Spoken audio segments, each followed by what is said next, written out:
Hello, Outer Banks Association of Realtors. Here we are with the October edition of the Real Breakdown. All right. Well, we're actually going into the November edition since this is the end of October. The end of October. Halloween is just this a couple week, days. just right That's around right. the corner. And what else is right around the corner? Election Day. That's right. But hey, who are you, by the way? Oh, I'm sorry. I'm Donna Creeve. And I am Willow Kelly, your Thank you, CEO. Willow. That's right, Donna. We always need to introduce ourselves because Not everybody knows who we That's are. So right. here we are. As I said, the election is right around the corner. For those of you who may not be aware of that, early voting is underway in Dare and Currituck County and across the United States and North Carolina. That's true. Early voting here in Dare County and Currituck County is from Monday through Friday from 8 until 7:30. On Saturday, they are having early voting, and that's from 8 until 3 p.m. Yes. And then Tuesday, if you haven't voted come election day, you have to go to your polling place, and the polls are open from 6:30 to 7:30 in the evening. So if you don't know where your polling place is, check the web pages of the Dare County Board of Elections and the Currituck County Board of Elections. They have those listed, and there's I know that there's a change in the Kylington one from the last election. It used to be at the fire department. Are we showing ID? Yes, you do have to show a photo ID. From what I understand, You don't for CE, but you do. yeah, to vote you do. From what I understand, you can still vote if you don't have your photo ID, but it's a process. Okay. So do take your photo ID because it'll make it much easier all around. There is a process that's described on the webpage that I read the other day, but I was just like, oh, just take your ID. But if you get there and you don't have your ID with you, I think the ladies there or the election workers will be able to help you. A little bit of a quirky thing for Dare County, depending on where you live, you may either vote for Solwin or Godwin in the state representative seat or Kidwell and Beetle. So it depends on where you live.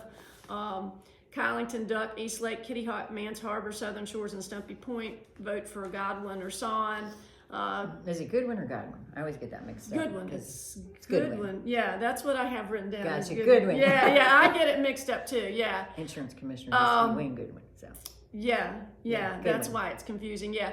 Hatteras Island, Kill Devil Hills, Manio, Nags Head, or Wanchese votes for the Kidwell or the Beetle seat. It's a weird line Yeah, there. district is a little messed Really up in weird. the house. Currituck, they have a sales tax referendum on that to increase the sales tax up there. So if you're a Currituck resident, you want to be sure and get out and vote. If you haven't watched the candidate interviews that Willow and I did, there's a QR code that you can go to. There's 10 interviews. We have posted that. We have sent it Yeah. out by way of email. Check your junk folder too, Yeah. just to make sure you're Yeah. getting our Yeah. emails. Our feelings get hurt when you unsubscribe. And so a lot of work goes into the communication that goes out here with our new communications, education and communications specialist. Scout Schillings has been on top of it and sending out in the legislative briefing that goes out. Yes. We had a special edition of the milepost that went out just on the election On the candidates, at our annual meeting. I mean, this is awesome that there's your QR codes for all upcoming events. Just scan those. You can register. You can go see the candidate videos just from that QR code. Right. And we have that posted on our Facebook page. I think, And it is a good service for those members out there who haven't voted already and who may not know who they want to vote for the local board of commissioners. We did interview the lady who's running for the commissioner of insurance. Yes, Natasha Marcus. And the two candidates for the state senate seat for District 1. So that's out there. Locally, Kill Devil Hills is looking at doing some zoning amendments for large oceanfront homes. They're going to define what a large oceanfront home is. 6,000 square feet is the threshold that they're using for the definition.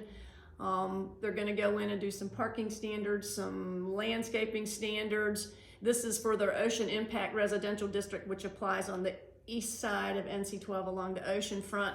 And then they're considering a floor area ratio. So a floor area ratio, the bigger your lot, the bigger your house, you'll get the presentation that the planning staff did at their Kill Devil Hills meeting in October. It started at 0.25, and then there was a couple of incentives that you could get that. So not based on just here's 5,000 square foot Nags Head, 6,000 square foot in Southern Shores. It's based on the bigger the lot. The bigger the lot, yeah.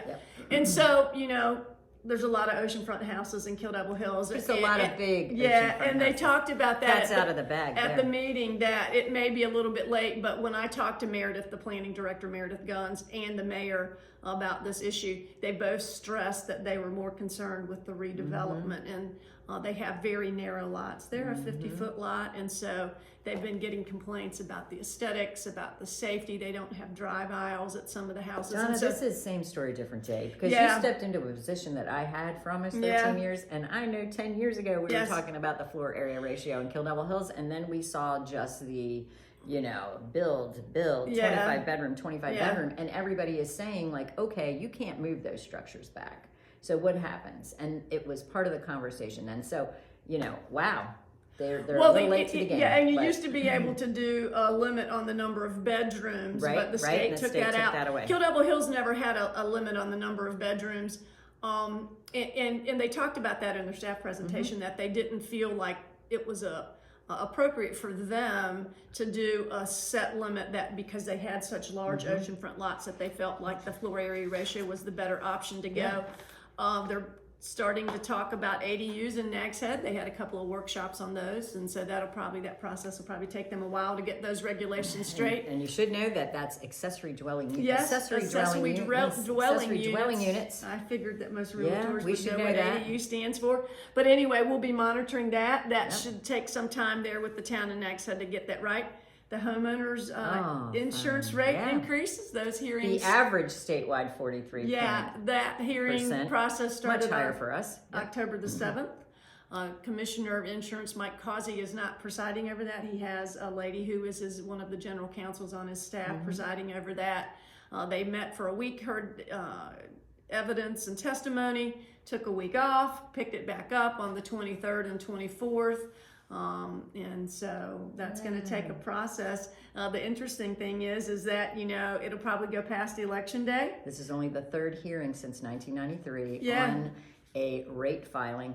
I'm a little concerned. Causey's saying, get me reelected. I'm going to do away with the rate bureau. Natasha Marcus has kind of alluded to that in talking Yeah. to the insurance companies while they're using consent to rate prevalently, almost like business as usual for standard operating procedure for consent to rate. Over 40% of policyholders in the state are under consent to rate. And so this hearing, the last hearing that was held 10 years ago, it basically said we were overpaying for our insurance. And now here we're having this hearing again, and I'm real curious to see what comes out of it. And you can listen, or you can't listen to it. But you can read the transcript, They post right? the transcripts, and so the other and they're good reading before you get to bed. Oh my right? goodness, Puts yeah, you it's right to pretty sleep. tedious because it's verbatim. Yeah, Those court reporters, and they're posting them like the very next day. So the court reporters are working really hard to get them transcribed. The issue that they were hearing testimony the other day was they talked about the consent to rate and how the consent to rate was factoring into those years where there wasn't a rate increase. And so I don't know where they're going with that, but the lady who was the presiding officer, she was instructing the rate bureau attorneys to make sure that they talked about that because she's got something that she's working through with that. So well, the concern is what happens to the beach plan if there's no rate bureau, because they the beach talk plan about has the beach nothing plan to a do lot. with rates. Has nothing to do with rates, and they only abide by the maximum rate approved by the Department of Insurance. And by the way, if you are in the beach plan NCIUA, you are surcharged over and above on your wind policy Yes, and by homeowners law. policy, 5 and 15% over and above, which in some cases is less than what the private market is charging because of consent to rate. And so I gave a presentation. I would like to thank the Corrales Civic Association for inviting me last Thursday to speak to their group about what's happening in our area with insurance, and is there anything that can be done, because I just hear it all the time. And what happens though in the press? Same story, different day. Oh yeah. Everybody else in the state is subsidizing our coverage, but in the beach plan they're giving away $20 million. Well, So, and for in the roofing rates. opening statement, the attorney for the rate bureau alludes to that about the beach plan. So I'm interested to see where he's going with that. Currituck County last week had a lengthy Board of Commissioners meeting. They had a rezoning hearing that went on for 2 or 3 hours. In 2023 in January, they approved right there by where the Flora subdivision has been approved up there on Survey Road in Moyock. They had approved a 120,000 square feet commercial site That's been pushed aside. They're looking for a rezoning now. There was supposed to be a grocery store Right. up there, There's which is only a one big right deal now. up in Currituck. Yeah. A lot of people want another grocery store up there. There's 2 food lines, and that's Yeah, it. One in Granny, one in Modoc. and supposedly they don't have stuff stocked and everything. This is what the public comment was the other night. But they can't get the anchor grocery store to come in, so they're asking for a rezoning to get some garden apartments up there. It was lengthy presentations from the. I'm so glad you're going to these meetings. Oh well, I was watching it at home because I talk to the TV when I'm watching, when I talk to my computer when I'm listening to them. But anyway, so it went on until like 10 o'clock.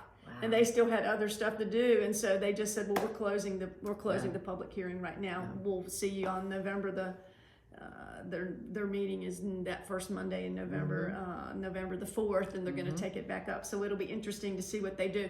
It was hard to get a read on what the board what direction they were going. Some of them seemed to be in favor, some of them seemed to be against. The audience members were clearly not in support of that. So despite wanting a grocery store, they didn't want the 252 garden apartments. So. And I heard the garden apartments are less than 700 square feet. But we small, need right? Yeah. We need a diversity of housing That's options. right. And we've That's seen what the here where policies, we've pushed single family homes, and now we don't have opportunities for middle housing anymore. Yeah, and so or even just entry level. And our policies for OBAR do speak about the They diversity do. of housing. And we know we're short on housing inventory. Yeah, which is what the national research shows, is that there has to be a mix. So anyway, that's what I have. Wow. But, yeah. Wow. You've Lots got going a lot on. of stuff going Woo, on lots there. going on. I mean, just in the last month, goodness gracious, what have we been doing here at OBAR? We had free CE last month. Yeah. 3 days of that. Big Up, Gen Up, and Elected with Stephanie Walker. We've had, of course, we brought on Scout Shillings. Yeah. Coming to us from the Community Foundation as the grants manager there. We're very excited about that. We've had an accredited general membership annual meeting. Annual meeting. We had our accredited election. buyers representative course, the election of new officers. We have our CYA summit coming up. Yeah. Okay? Lee Brown, CYA Summit. Yes, we all need to be November the covering our 14th. assets. We need to protect ourselves and know our value. It's going to be a great event because it starts at 1 o'clock.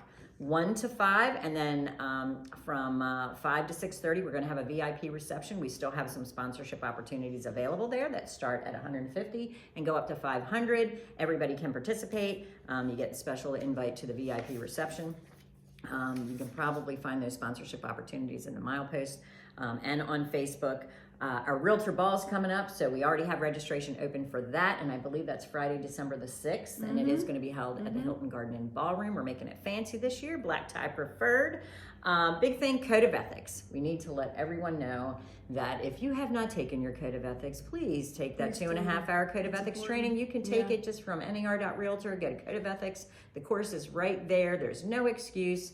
And it's easy, and send us the certificate because poor Karen is tracking down like a few hundred people in December that still have not taken their Code of Ethics. So please get that in. Big thing at convention. One of our own, Rosemary Dozier, was honored at convention with the highest award you can get, which is the Hall of Fame Award for all of her service to the local, state, and national association. It is just incredible in her years of service. She was surprised, right? She was very surprised, and Stephanie, her daughter, was allowed to come up, and then she knew something was up as soon as Stephanie got up there. Yeah, I'm sure of that. Yeah. But Rosemary, we are so excited that you are one of our own, and very proud of your accomplishment, and we shared in that with you. Yeah. So if you see Rosemary, be sure and tell her congrats. Tell her congrats, and hats off and congrats to. We have Janice Scarborough that was elected as president-elect for next year. Carrie Bateman ran again for property management director. She's going to be the property management director again for 3 years. We know that Christy Bryant will be president. She was president-elect this year, moves up to president. And then let's see, who else did we have? We had Tiffany Moldovan is on the board, Leslie Coleman, Haley Winslow are our new directors at large, our new treasurer, David Roberts. So congrats to David for that. And our new secretary is Tammy Aycock. So, and then we have our returning board members, John Head as our tourism director, and then we have Richard will be the past president. Richard will be Richard Tolson, immediate past president, and joining Alona Madison, Stephanie Dozier, and then we've got, and oh my gosh, I'm going to miss somebody here, and it always happens, right? Mazin Seal, also with our directors at large for next year. So your board of 13 members.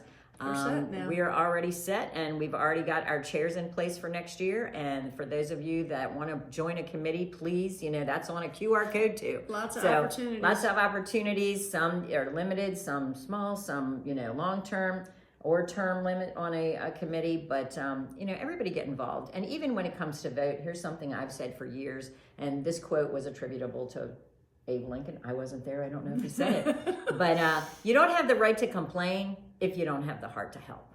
And so that includes voting. That includes getting involved, participate, serve on a committee, join the leadership board. Think about that for next year. And as far as government affairs goes, Donna, if real estate is your profession, politics is your business. That's right. As we say, it's your business. So, absolutely. Yeah. This one was a little lengthier, but we had a lot to say today. We do. All right. We always do. See ya. Happy Halloween. Bye.